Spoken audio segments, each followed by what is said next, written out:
Tenemos el placer de entrevistar al ingeniero Gustavo Toro Aparicio. Es un arquitecto de software con más de 10 años de experiencia creando y administrando aplicaciones web o móviles.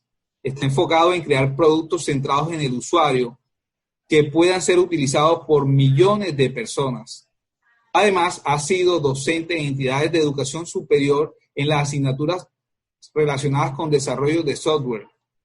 Queremos escucharte, Gustavo, que compartas con nosotros tu experiencia en el software Ruby on Rails. Bueno, Milton, muchísimas gracias por invitarme a tu canal de YouTube. Una buena iniciativa y pues bueno, mis inicios de Ruby on Rails vienen de aproximadamente unos 9 años. Recuerdo que fue en el año 2011, a principios de año, estaba, como tú bien le dices, estaba siendo docente.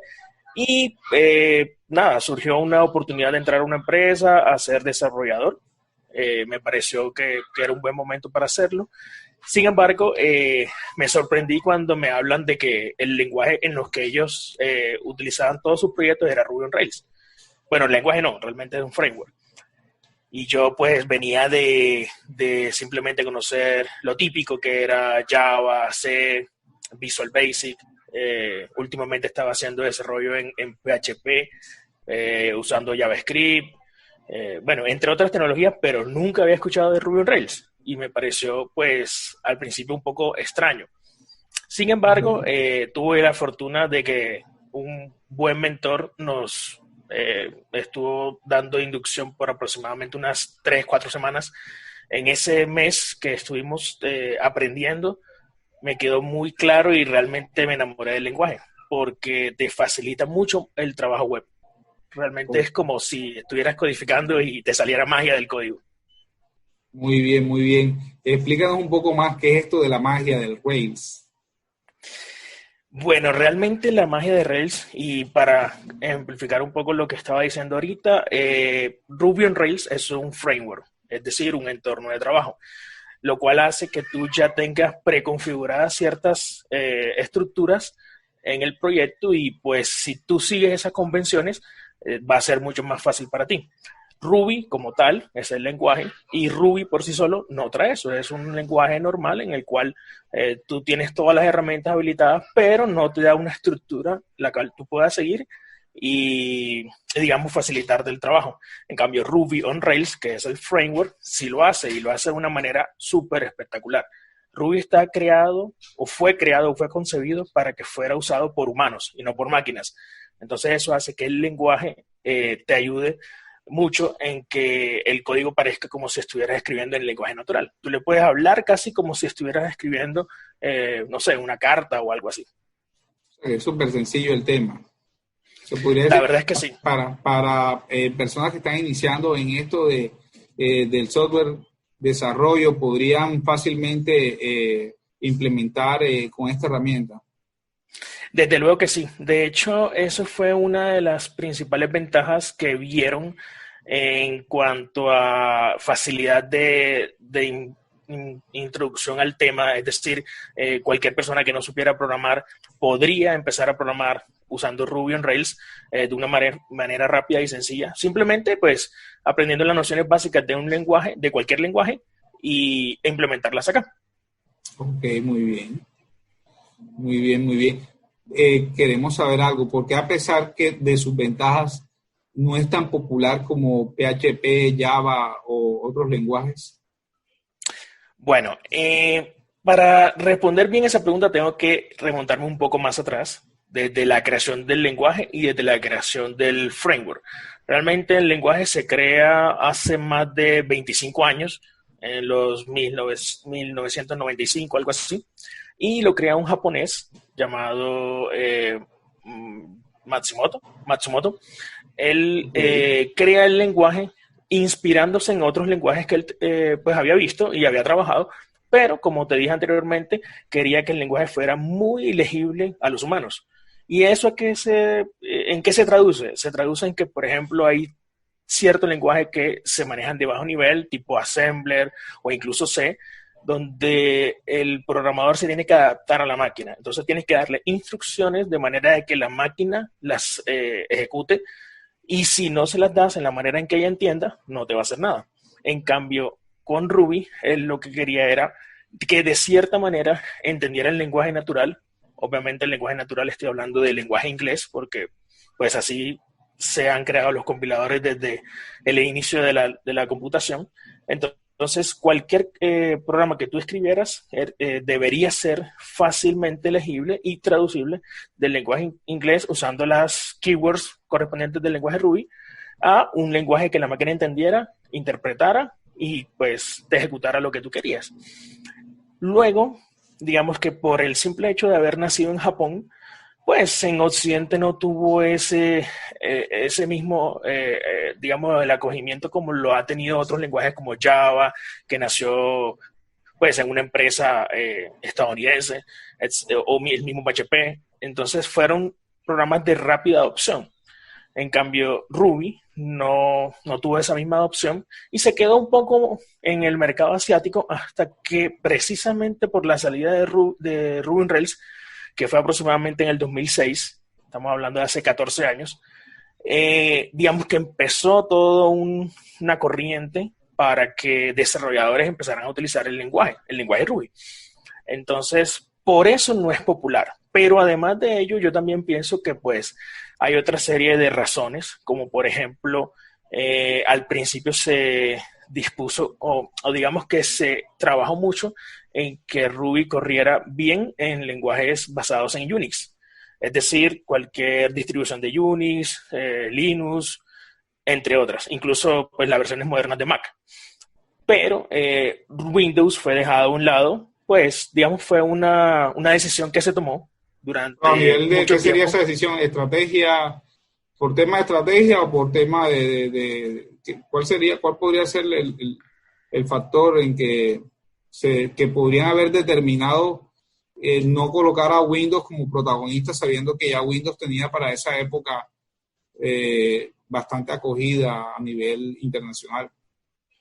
Sí, mira, básicamente creo que es porque la comunidad que hizo posible Ruby y que impulsó Ruby on Rails son muy amantes del código libre, son muy amantes del open source. Entonces, Linux obviamente nace como un proyecto open source y era prácticamente fácil que empezar a crear código, empezar a empaquetar código.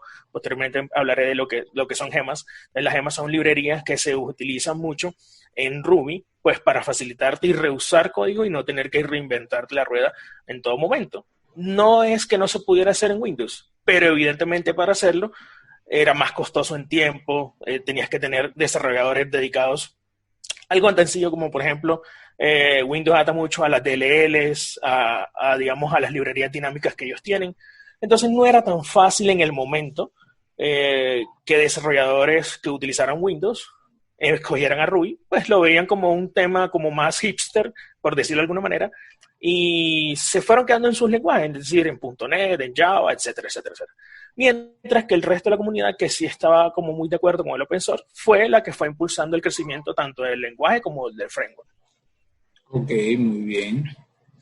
¿Qué anécdota tienes relacionado con el desarrollo, con todo esto de Ruby? Entiendo que llevas muchos años en desarrollo de software, no solamente en Ruby on Rails, anterior a esto también estuviste desarrollando. Actualmente estás en Bogotá también, has participado en varias empresas de desarrollo. Cuéntanos un reto que hayas tenido y que te llame la atención para compartirlo todo, con todas estas personas que nos están viendo hoy día. Bueno, yo considero que haber conocido el lenguaje y ser de, digamos, los primeros en Colombia que estuvo metiéndole fuertemente al tema de Rails, me ha permitido conocer mucha gente muy inteligente, muy trabajadora, que le mete empeño a los proyectos que hace. Es decir, la comunidad de desarrollo que hay detrás de Rails o incluso fuera de Colombia también me ha permitido conocer mucha gente porque pues por lo menos hay eventos en los que uno va, he sido speaker en algunos otros eventos, me gusta evangelizar sobre el lenguaje, le he enseñado a gente que no sabe de desarrollo y le enseño con este lenguaje. Entonces digamos que eso me ha permitido por el lado de la educación impactar y de cierta manera pues también me anima a seguir aprendiéndolo. Esto es un aprendizaje constante. Las versiones de Ruby, tanto las versiones de Rails van cambiando y pues de hecho uno va aportando a que ese producto se vuelva bueno.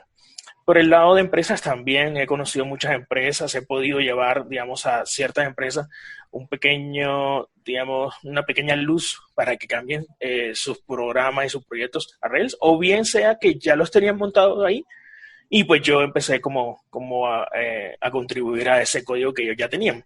Entonces sí, ha sido bastante gratificante el hecho de conocer el lenguaje, empaparme con la comunidad. Creo que la comunidad es muy fuerte y lo ha mantenido vigente a pesar de tanto tiempo que ha pasado. El punto de Rails es que cuando Rails te falla, pues lo puedes de cierta manera identificar muy rápidamente y corregirlo. Yo estuve viendo el anterior video que estuviste con la anterior entrevista y lo que dice pues el entrevistado es muy cierto. En los lenguajes de antes, cuando tú tenías un error o te pasaba una excepción, era muy difícil saber exactamente dónde buscar porque no te daban ni pistas. En cambio aquí el framework y el lenguaje te dan muchas pistas de dónde está tu error y simplemente entonces ya con brindarte la solución te están ayudando demasiado para que tú puedas, digamos, completar tu ciclo de desarrollo pues, de manera satisfactoria. Muy bien, Gustavo. No sé si de pronto tienes algún ejemplo para mostrarnos, para entender un poco más del framework, por lo menos de que tú nos acompañes a mirar un ejemplo interesante en donde nosotros nos quede más claro la herramienta y podamos tener ese primer acercamiento para estas personas que nos están viendo y están interesadas en desarrollar en Ruby on Rails. Sí, claro. Te puedo mostrar. Dame un segundo. Ahora abrimos una terminal en la computadora y pues aquí vamos a crear nuestra aplicación. Realmente la aplicación va a ser muy sencilla, va a ser una aplicación de una lista de cosas por hacer. En inglés se llama To Do, así que eso es lo que vamos a hacer. Ahora le voy a mostrar la magia de Rails. Rails tiene muchas cosas que te ayudan a generar pues toda una serie de archivos que te facilitan la vida. En este caso vamos a usar el comando generate seguido del comando scaffold, que lo que hace es que te crea todo lo que necesita pues tu aplicación. En este caso vamos a crear un modelo, pues esto cumple con el paradigma de modelo vista controlador, el MVC. Entonces vamos a crear un modelo, va a crear una vista, va a crear un controlador, va a crear rutas en las cuales él va a identificar dónde tiene que ir al navegador y pues va a crear toda una serie de HTML, CSS, etcétera, que nos va a permitir verlo fácilmente. Luego de esto le especifico cómo se va a llamar mi modelo se va a llamar ToDo y ese modelo necesita tener unos atributos. Esos atributos, en este caso, pues obviamente necesito un título. Tengo que especificarle el tipo de datos, pero pues por convención en Rails, si un tipo de datos es string, no necesitaría colocarlo. Lo podría colocar, pero pues prefiero no hacerlo. Y sí, viene por defecto. Necesitaría una descripción y este tipo de datos si lo quiero un poco diferente, entonces le digo que va a ser un tipo de datos texto. Esto se va a corresponder con lo que quiero matchear en la base de datos. Y listo, al crear esto, pues automáticamente, si se fijan, él me crea toda una serie de archivos. En este caso me creó pues una migración de la base de datos, me creó un modelo, me crea los tests para esos modelos, me crea una ruta, me crea controladores, me crea una serie de vistas. En fin, me crea muchos archivos que ya yo no tengo que crear por mí, sino que él simplemente los crea y yo ya tengo ahí eso corriendo. Sin embargo, esto es solamente la definición. Para que yo pueda realmente utilizar esto, necesito que esa definición de la base de datos que creo la haga realmente efectiva en la base de datos. Para manipular la base de datos, Rails también me tiene unos comandos, en este caso sería el comando db, y dentro de db hay un subcomando que se llama great. En esto le estoy diciendo, ejecuta la creación de la tabla con todos sus datos y sus atributos. Una pregunta. Y en cuestión de segundos, dime. Ok, bueno, aquí vemos que tú estás utilizando el comando migrate pero por ejemplo, si el usuario no se sabe exactamente el nombre, yo veo que algunos otros frameworks te ayudan, tú colocas la M y él te genera una lista de las posibles opciones de los comandos disponibles. Esta opción también la podemos tener nosotros en Ruby. Claro que sí. Aquí tenemos una lista con este comando, perdón, así no es -t. Y con esto me dice todos los comandos que por defecto yo tengo para manipular, por ejemplo, bases de datos, todos estos que están acá. Ok, muy bien. Sin embargo, yo incluso también podría crear mis propias tareas. Estas son tareas customizadas por si, por ejemplo, quiero, no sé, crear una base de datos, pero que a su vez tenga un motor de búsqueda, un motor engine por defecto, o que tenga, no sé, una serie de datos por defecto, o si quiero usar una base de datos demo y la quiero automatizar con un solo comando, también lo puedo hacer. Es decir, Rails me da mucha facilidad para eso. O sea, tú crearías, en este caso, estarías creando el comando y ese comando lo puedes reutilizar en diferentes códigos que tú tengas. Esto es efectivamente. Muy bien. Efectivamente. Ya con esos comandos que ejecuté, lo único que me queda es simplemente lanzar el servidor. En este caso, el comando sería Rails Server, pero también hay una convención en la cual tú simplemente puedes colocar Rails S y ese servidor, pues, inicia. Aquí es un servidor tipo Puma, es un servidor de aplicaciones y no es un servidor web como Apache o Engine, etc. Es un servidor de aplicaciones. Y pues aquí está corriendo en mi máquina en un entorno de development y en el puerto 3000 por defecto. También eso lo puedo modificar, pero vamos a dejarlo por defecto. Ahora abrimos el browser, yo uso Brave, pero pues igual podría usar Chrome, y una acción que se llama New To Do. Entonces, si yo le doy aquí, pues ya aquí tengo un formulario que también me creó la página, me creó el framework, en donde yo tengo una página que ya tiene toda esta. Estos son los nombres que yo le di. Como él asume que, pues, él sabe que esto es un campo string, me crea esta caja, este formulario con esta caja de este tamaño, y como yo le dije que esto era texto, me crea, pues, un text area, que sería el equivalente en HTML para esto, y como yo lo que quiero realmente es crear, me crea un botón que dice crear. Entonces es muy sencillo. Que va relacionado con el evento. Muy bien.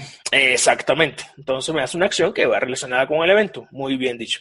Entonces yo quiero colocar esto, que sería levantarme a las 5 de la mañana. Le digo una descripción para bañarme, no sé. Y le digo crear. Y me da un mensaje donde me dice, este mensaje también está por defecto. Yo lo podría modificar. Todo es modificable. Pero como les decía, el framework ya viene con un dogma y es como maneja, digamos, por defecto las cosas. Y por defecto me coloca el nombre de la clase junto con un mensaje. Obviamente esto está en inglés y también puedo cambiar el idioma sin ninguna complicación. Aquí me dice el primer campo que le coloqué y me dice el segundo campo que le coloqué y me da dos opciones. Lo puedo editar ahora mismo o puedo volver a la página donde está ahorita y en este caso ya tengo más información en la página que estaba. Además de eso me muestra unas 3 acciones nuevas porque ya tengo data, entonces estas acciones aplican sobre este elemento. Creemos un par más, no sé, desayunar, y le coloco aquí, pues dejémoslo en vacío por ahora, y aquí me dice título de desayunar. Como no le coloqué ninguna descripción, me lo deja así. Y aquí lo que está haciendo Gustavo es almacenar registros en la base de datos que él creó previamente en el paso 1. Claro, esto de una vez va a la base de datos. Yo no tengo que escribir un query, eso es lo importante. Yo no tengo que escribir un query, yo no tengo que escribir, lidiar con inicio de la base de datos, ve y consulta, ve y haz una escritura, nada de eso. Todo eso lo maneja el framework por mí de una manera muy sencilla, incluso aquí sin siquiera usar código. Cuando ya mi aplicación es un poco más compleja, sí es necesario empezar a usar, pues, digamos, customizaciones en el código para que haga exactamente lo que yo quiero. Para trabajar. Y listo. Con esto ya creamos y tenemos nuestra aplicación funcionando. Entonces, por ejemplo, en el editar yo podría, estoy diciendo, ya tiene este título, le digo que desayunar, no sé, desayuno ligero, por decirlo. Podríamos verlo ¿Qué base de podríamos datos estás verlo. usando para almacenar? Por defecto, Rails utiliza SQLite 3.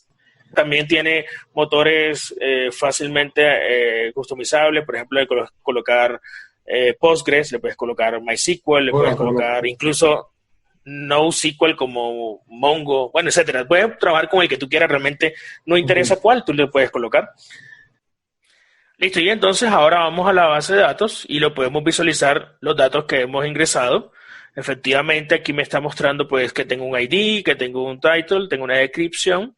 De hecho, estas dos columnas que vemos acá no son, pues no las ingresamos nosotros, las ingresa el framework automáticamente, que es campo fecha, que es la fecha donde se creó y la fecha en la que se actualiza. Y pues lo podríamos comprobar creando una nueva que se llame irse a dormir.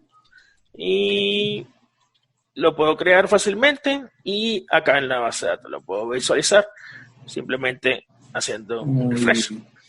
Y eso sería todo. Súper fácil y práctico. Sí, la verdad es que hace muy sencillo el manejo de bases de datos y de la comunicación con ellos. Una forma sencilla y práctica de desarrollar software. Gracias, Gustavo, por toda esta información que nos has brindado el día de hoy. Pues nada, Milton, gracias a ti. Pues aprovecho para comentar que, en todos lados me puedes conseguir como GToroAP, tanto en LinkedIn como en Twitter. Bueno, en casi todas las redes sociales estoy con ese mismo nickname. Muy bien. Bueno, claro que sí. Vamos a estar pendientes de todo este trabajo que tú has venido haciendo, Gustavo. Excelente, muchísimas gracias y hasta luego a todos. Hasta luego, que estés muy bien. Chao.